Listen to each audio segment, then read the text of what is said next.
В SmartAgent появилась выгрузка объявлений в Excel. Покажем, как это работает. Выберите нужные объявления на доске с помощью чекбоксов. В нижней панели нажмите кнопку «Excel». Откроется окно экспорта. Вверху готовые шаблоны. Кратко, для отчета, полный.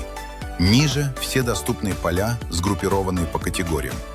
Отметьте нужные параметры или снимите лишнее. Доступны десятки полей, от типа сделки и адреса до коммунальных платежей. Свой набор полей можно сохранить как шаблон. Укажите название и нажмите «Сохранить». Шаблон появится в верхней панели и будет доступен в один клик. Нажмите «Выгрузить», и файл скачается на ваш компьютер.